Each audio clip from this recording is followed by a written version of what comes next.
Louvado e engrandecido seja o nome do Senhor Jesus, que nos permite mais uma vez começar mais este dia com saúde, com paz, agora tendo a oportunidade de olhar para a Escritura e dela aprender e absorver grandes e poderosas bênçãos do Senhor. Nós vamos hoje, no dia de sábado, lermos aqui São Mateus, capítulo 23, versículos 29 ao 31. A Bíblia diz: ai de vós, escribas e fariseus, hipócritas, pois que edificais os sepulcros dos profetas e adornais os monumentos dos justos. E dizeis: se existíssemos no tempo de nossos pais, nunca nos associaríamos com eles para derramar o sangue dos profetas. Assim, vós mesmos testificais que sois filhos dos que mataram os profetas. Agora, sempre que lemos uma escritura como esta, isso nos remete às vezes a assuntos que muitas pessoas não gostam.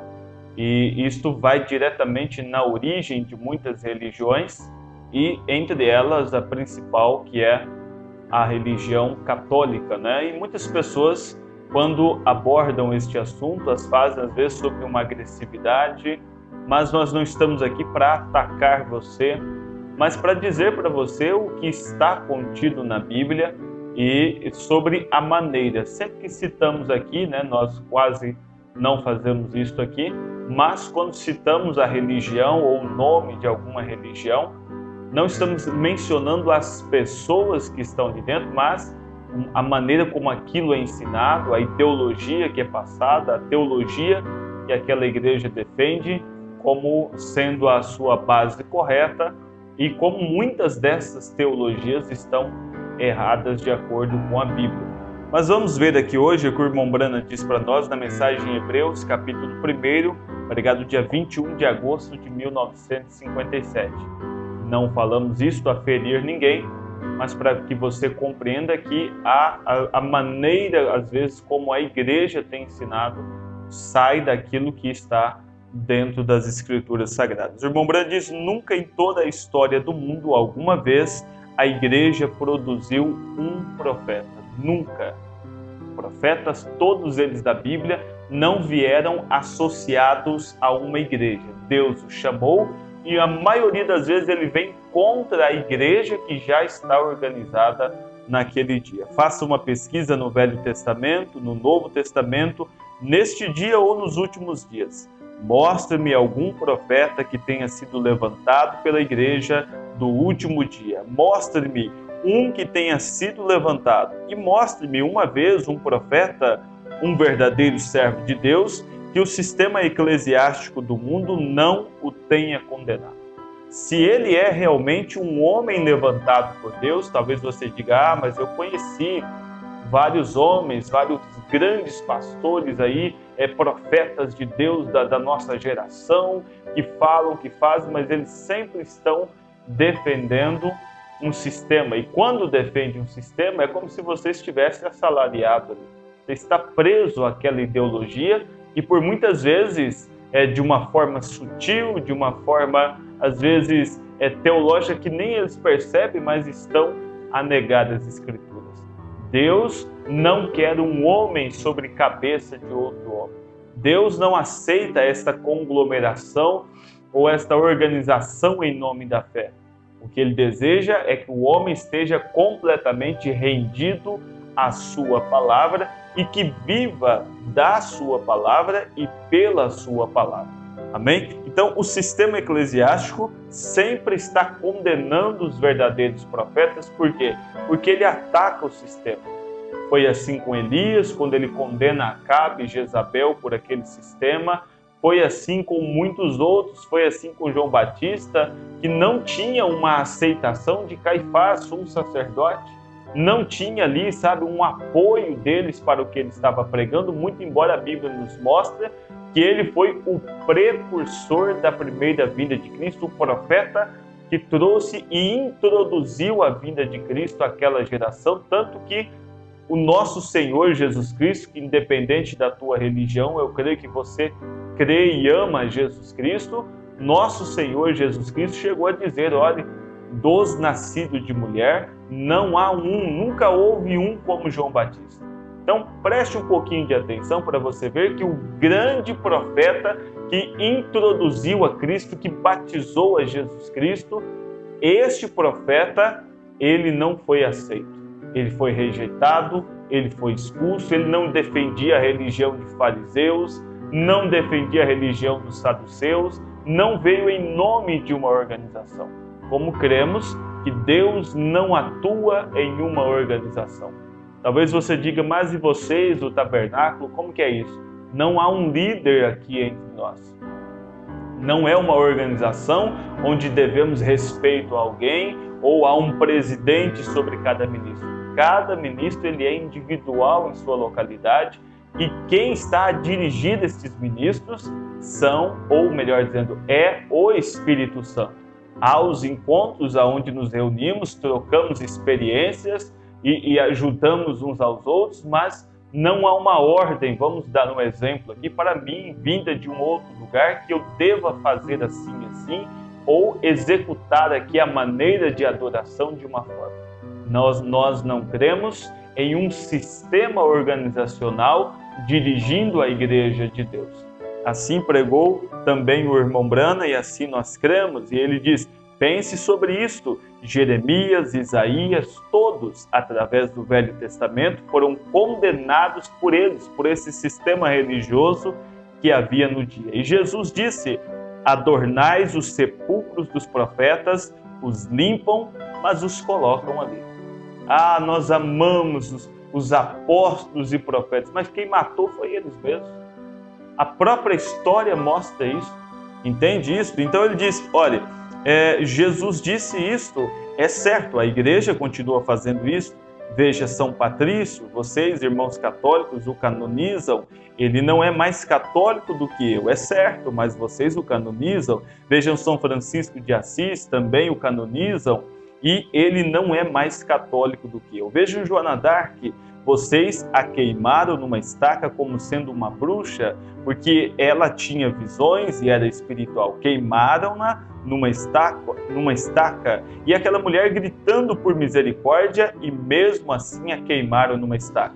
Aproximadamente 100 anos mais tarde, descobriram que ela era uma profetisa, ela era uma serva de Deus. É claro que vocês aplicaram uma grande punição. Vocês desenterraram os corpos dos padres e os atiraram nos rios, adornam, como diz a Bíblia, os sepulcros dos profetas e os colocam ali. É certo, o sistema eclesiástico. Não estamos falando de pessoas, mas do sistema eclesiástico, do que se cria naquela época. Mas houve um desentendimento e agora é diferente. Mas por que houve isso? Por que se fez aquilo? Porque estavam afastados de uma direção de Deus. Não estavam vivendo da direção de Deus.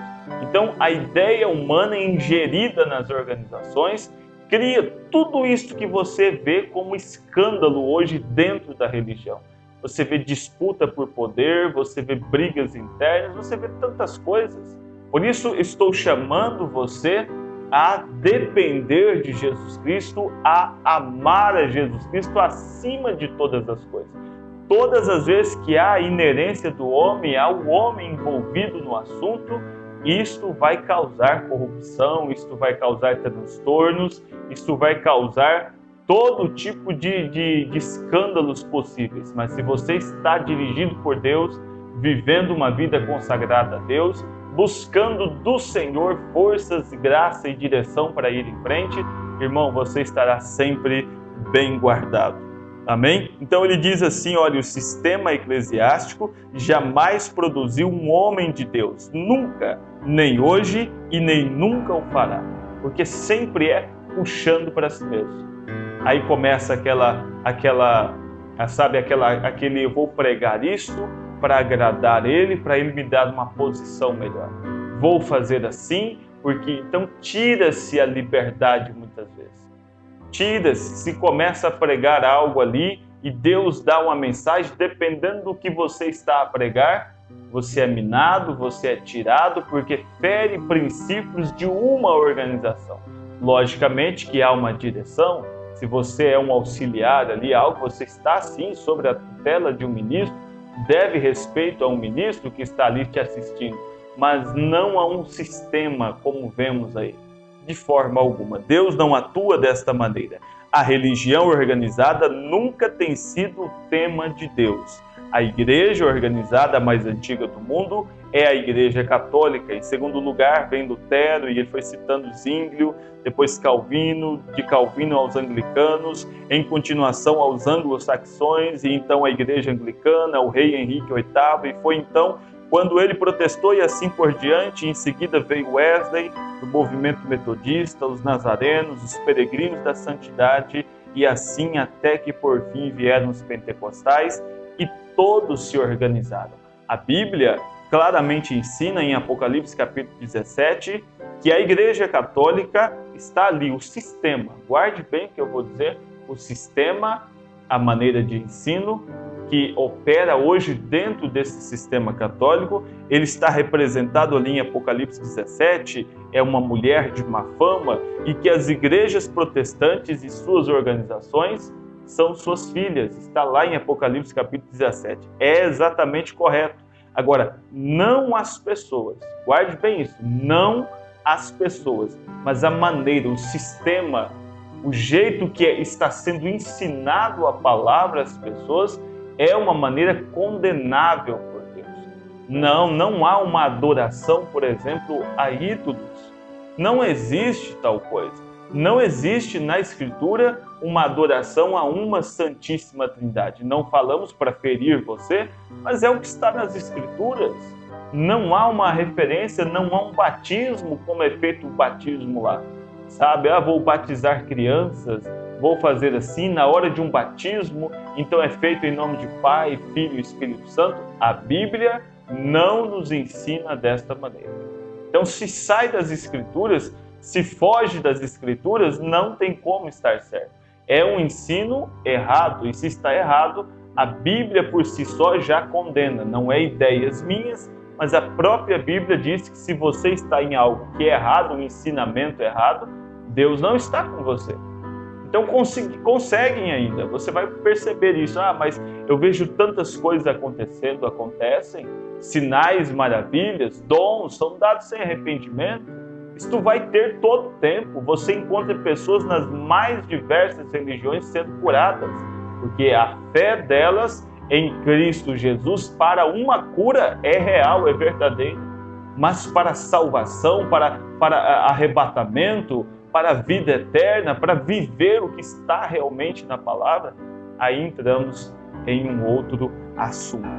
Então ele diz, aqui agora observe, não as pessoas, pois há pessoas boas em todas elas.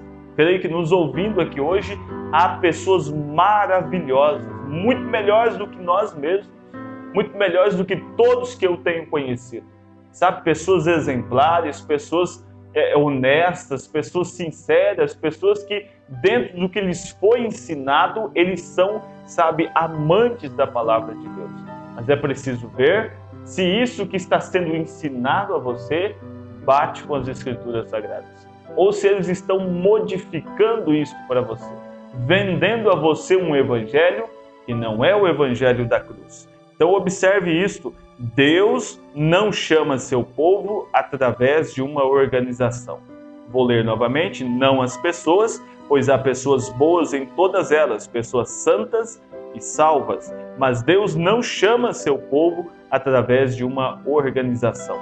Ele o chama como indivíduos, quer seja metodista, batista, protestante, católico, seja lá o que for. Antes, diz o irmão Branham, da fundação do mundo, ou Deus te conheceu e te predestinou para a vida eterna, ou você já foi predestinado para a perdição eterna, como ele mencionou aqui, o termo que ele usou, para uma morte, para uma perdição. Irmãos, saiba de uma coisa, Deus tem os seus filhos estão espalhados em muitos lugares. E eu creio que a palavra de Deus, a pregação da palavra de Deus sobre a inspiração correta, está todos os dias despertando as pessoas a não mais seguir a ideologia de uma religião, mas seguir ao Cristo ressurreto, seguir ao Jesus da Bíblia Sagrada, que tem poder de salvar você, tem poder de abrir o seu entendimento e de pôr você naquilo que é verdadeiro. Vamos orar? Nosso amado e eterno Deus, graças te damos porque, ó Senhor, estamos sobre uma verdade, estamos sendo alimentados de algo puro e correto. Senhor, que neste dia possamos ter consciência do que o Senhor tem feito por nós. O Senhor abriu o nosso entendimento e hoje estamos olhando não mais para a religião, mas agora para a palavra pura, santa e verdadeira do Senhor. Ajuda-nos, guia-nos em toda a verdade, Senhor. Ó Deus, cremos na palavra quando ela nos diz que a verdade liberta, a verdade é uma ferramenta poderosa a nosso favor. E nós cremos nisso, Senhor. Cremos nesta mensagem que liberta e estamos confiados que a cura, que a libertação, que o arrependimento, Senhor, tudo isso está ao alcance daqueles que o buscam. Nós desejamos ter isto dentro de nós. Perdoa os nossos pecados e dê-nos, ó Pai, um maravilhoso dia. Pai, este é o meu desejo, a minha oração, em nome de Jesus Cristo. Amém, Senhor. Amém.